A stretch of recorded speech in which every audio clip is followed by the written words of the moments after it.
दोस्तों नमस्कार। सनातन धर्म के इस गहरे सागर में आपका एक बार फिर से स्वागत है। क्या आपने कभी सोचा है कि देवों के देव महादेव को भी किसी भयानक पाप का सामना करना पड़ सकता है? एक ऐसा पाप जिसे ब्रह्म हत्या कहते हैं, और उस पाप के प्रायश्चित के लिए उन्हें दर दर भटकना पड़े, एक भिखारी का रूप धारण करके। जी हां दोस्तों, आपने बिल्कुल सही सुना। आज मैं आपको एक ऐसी ही अनसुनी, रहस्यमयी और दिल को छू लेने वाली कहानी सुनाने वाला हूं जो आपको हैरान कर देगी। ये सिर्फ एक कहानी नहीं, बल्कि कर्म, अहंकार, प्रायश्चित और मोक्ष का एक ऐसा गूढ़ पाठ है जिसे स्वयं भगवान शिव ने हमें सिखाया है। दोस्तों, ये कहानी इतनी गहरी और अविश्वसनीय है कि आप इसे सपने में भी स्किप मत करना। वीडियो को लाइक करना, अपने सभी दोस्तों और परिवार के सदस्यों के साथ शेयर करना, और अगर आपने अभी तक इस चैनल को सब्सक्राइब नहीं किया है तो इंतजार किस बात का, अभी सब्सक्राइब करके हमारे इस परिवार का हिस्सा जरूर बनना। तो दोस्तों, हमारी ये अनोखी कहानी हमें ले जाती है उस प्राचीन काल में जब सृष्टि का आरंभ हो रहा था। भगवान ब्रह्मा, जिन्हें हम सृष्टिकर्ता के रूप में जानते हैं, अपने 5 सिरों से सृजन के महान कार्य में लीन थे। उनके चारों सिर वेदों का ज्ञान बखान करते थे और 5वां सिर अक्सर गर्व और अहंकार से युक्त रहता था। धीरे धीरे ब्रह्मा जी के मन में अहंकार की काली छाया फैलने लगी। उन्हें लगने लगा कि इस पूरी सृष्टि में उनसे बढ़कर कोई नहीं है, वे ही परम हैं और उनके बिना कुछ भी संभव नहीं।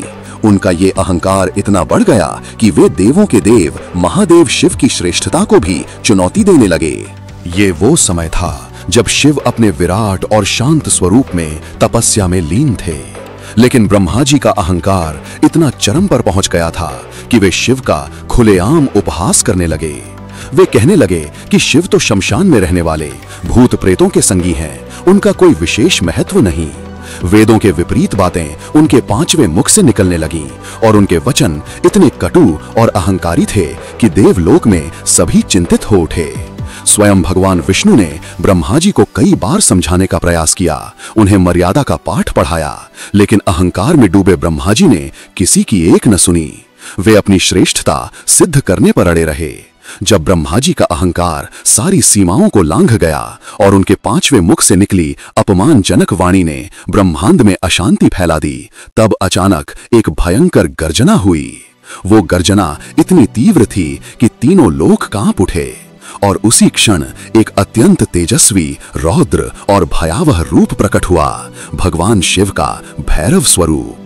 उनका शरीर अग्नि के समान प्रज्वलित था, नेत्रों से ज्वालाएं निकल रही थीं, गले में मुंडमाला, हाथों में त्रिशूल और डमरू, और उनका स्वरूप ऐसा था कि जिसे देखकर बड़े से बड़ा योद्धा भी थर थर कांपने लगे।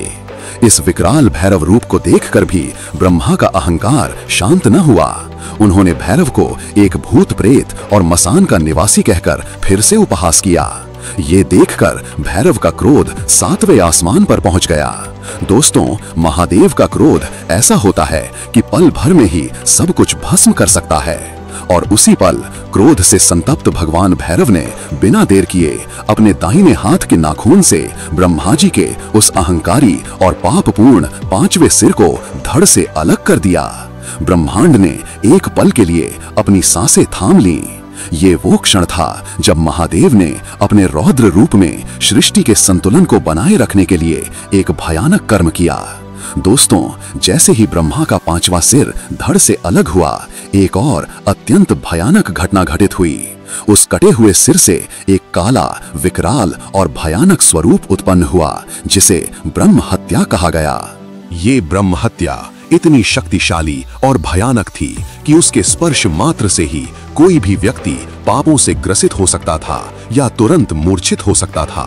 और इस ब्रह्म हत्या ने तुरंत ही भगवान भैरव का पीछा करना शुरू कर दिया।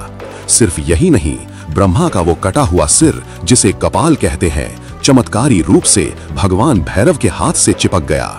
ये कपाल इतना भयंकर और अदृश्य शक्तियों से युक्त था कि कोई भी शक्ति इसे भैरव जी के हाथ से अलग नहीं कर सकती थी। अब भगवान भैरव की स्थिति देखिए दोस्तों। एक हाथ में ब्रह्मा का कटा हुआ सिर, कपाल, जो उनका भिक्षा पात्र बन चुका था, और पीछे पीछे साक्षात ब्रह्म हत्या एक भयानक छाया की तरह उनका पीछा कर रही थी। देवों के देव महादेव जिन्होंने समस्त सृष्टि को जीवन दान दिया, वे स्वयं अब कपालिका कपाल धारण करने वाले भैरव के रूप में दर दर भटकने को मजबूर हो गए। ये शिव की लीला थी ताकि संसार को कर्म के फल, पाप की विभीषिका और प्रायश्चित के महत्व को समझाया जा सके। वे एक साधारण भिक्षुक के वेश में हाथों में ब्रह्मा का कपाल लिए संपूर्ण ब्रह्मांड में भ्रमण करने लगे। कल्पना कीजिए दोस्तों, जिस महादेव की एक गर्जना से ब्रह्मांड कांप उठता है, वही महादेव एक भिखारी के रूप में अपने ही कर्म का फल भोगने के लिए भटक रहे हैं। ये दृश्य कितना मार्मिक और शिक्षाप्रद रहा होगा। वे जिस भी नगर, गांव या तीर्थ में जाते, ब्रह्म हत्या उनका पीछा करती रहती। ब्रह्म हत्या के प्रभाव से जहां जहां वे जाते, वहां वहां पाप और कष्टों का वास हो जाता। लोगों में भय और बेचैनी फैल जाती। भैरव जी ने अनेक पवित्र नदियों में स्नान किया, पहाड़ों पर तपस्या की, लेकिन न तो उनके हाथ से कपाल अलग हुआ और न ही ब्रह्म हत्या ने उनका पीछा छोड़ा। ये दर्शाता है कि कर्म का फल कितना अनिवार्य होता है, चाहे वो कर्म स्वयं ईश्वर ने ही किसी विशेष प्रयोजन से क्यों न किया हो।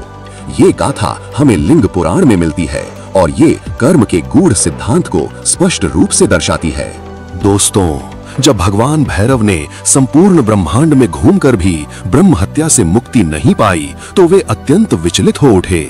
तब स्वयं भगवान नारायण ने उन्हें एक अद्भुत और रहस्यमयी उपाय बताया।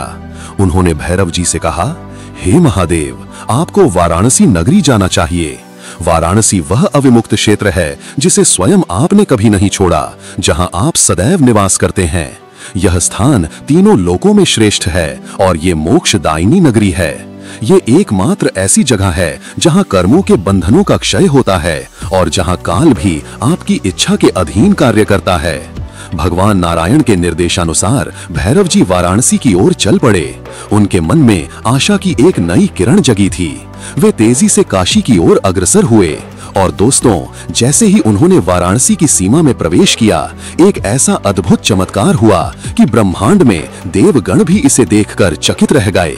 ब्रह्म हत्या, जो अब तक उनके पीछे एक विकराल और भयानक रूप में चली आ रही थी, वह काशी की सीमा में प्रवेश करने से कतराने लगी। वह भयभीत हो उठी, कांपने लगी, क्योंकि काशी क्षेत्र में कोई भी पाप ठहर नहीं सकता। ये वो पावन भूमि है जहां केवल शिव तत्व ही व्याप्त रहता है, जहां मृत्यु भी मोक्षदायिनी होती है। ब्रह्म हत्या काशी की सीमा पर ही रुक गई और भैरव जी के पीछे वाराणसी में प्रवेश न कर सकी। और फिर ज्यों ही भगवान भैरव ने वाराणसी के मुख्य द्वार में कदम रखा, एक और चमत्कार हुआ। उनके हाथ से चिपका हुआ ब्रह्मा का वो भयंकर कपाल तत्क्षण जमीन पर गिर पड़ा। वो जमीन पर गिरते ही दो टुकड़ों में विभक्त हो गया और वहीं धरती में समा गया। कपाल के गिरते ही भगवान भैरव का कपालिका रूप लुप्त हो गया और वे अपने वास्तविक शांत तथा सौम्य महेश्वर रूप में प्रकट हुए। उनके हाथ से ब्रह्म हत्या का दोष पूर्णतः मिट गया था। वे अब शांत और प्रसन्न थे। जिस स्थान पर वह कपाल गिरा, वह स्थान पृथ्वी पर कपाल मोचन तीर्थ के नाम से विख्यात हुआ। आज भी यह तीर्थ वाराणसी में स्थित है और ये मान्यता है कि इस तीर्थ के दर्शन और इसमें स्नान करने से बड़ा ब्रह्म हत्या का पाप भी समाप्त हो जाता है। ये वाराणसी का वो महात्म्य है जो लिंग पुराण में वर्णित है और हमें काशी की अतुलनीय शक्ति का बोध कराता है। इस अद्भुत घटना के पश्चात ब्रह्मा ने अपनी भूल स्वीकार की और उन्होंने तथा अन्य देवताओं ने मिलकर भगवान शिव की स्तुति की। भगवान शिव ने सभी देवों को समझाते हुए कहा, हे देवगण, मैंने ये लीला इसलिए की ताकि संसार के प्राणियों को ये शिक्षा मिल सके कि कोई भी प्राणी, चाहे वो देव हो या मनुष्य, अहंकार से ग्रस्त होकर अपनी श्रेष्ठता का झूठा प्रदर्शन न करे। जिसने इस सृष्टि की रचना की है वही सबसे महान है। ऐसा मानने से भ्रम और अहंकार का जन्म होता है जो अंततः पतन की ओर ले जाता है। भगवान शिव ने आगे कहा, कोई भी व्यक्ति, चाहे वो कितना भी शक्तिशाली या पुण्यवान क्यों न हो, यदि वो कोई महापाप करता है तो उसे उसके परिणाम भुगतने ही पड़ते हैं।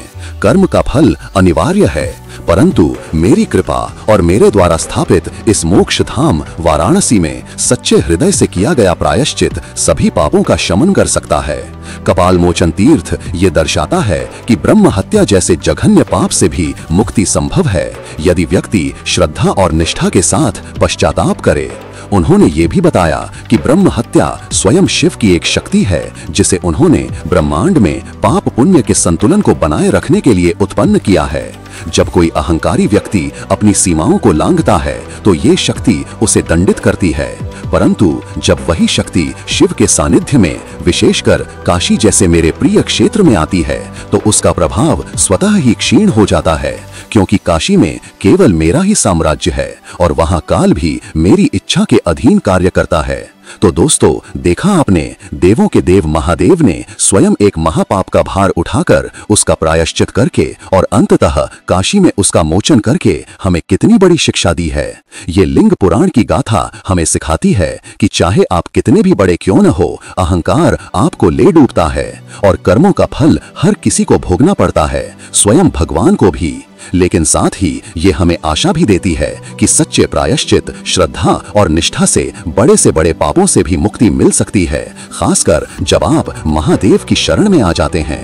ये कहानी हमें न केवल भगवान शिव की करुणामयता और औदार्य को दर्शाती है, बल्कि कर्म के गूढ़ सिद्धांत और प्रायश्चित की महत्ता पर भी प्रकाश डालती है। आशा है कि आपको ये अनसुनी और अद्भुत कथा पसंद आई होगी। वीडियो को लाइक और शेयर करना मत भूलना और चैनल को सब्सक्राइब करके हमारे साथ जुड़े रहना। हम फिर मिलेंगे एक और ऐसी ही रहस्यमयी और ज्ञानवर्धक कहानी के साथ। तब तक के लिए हर हर महादेव।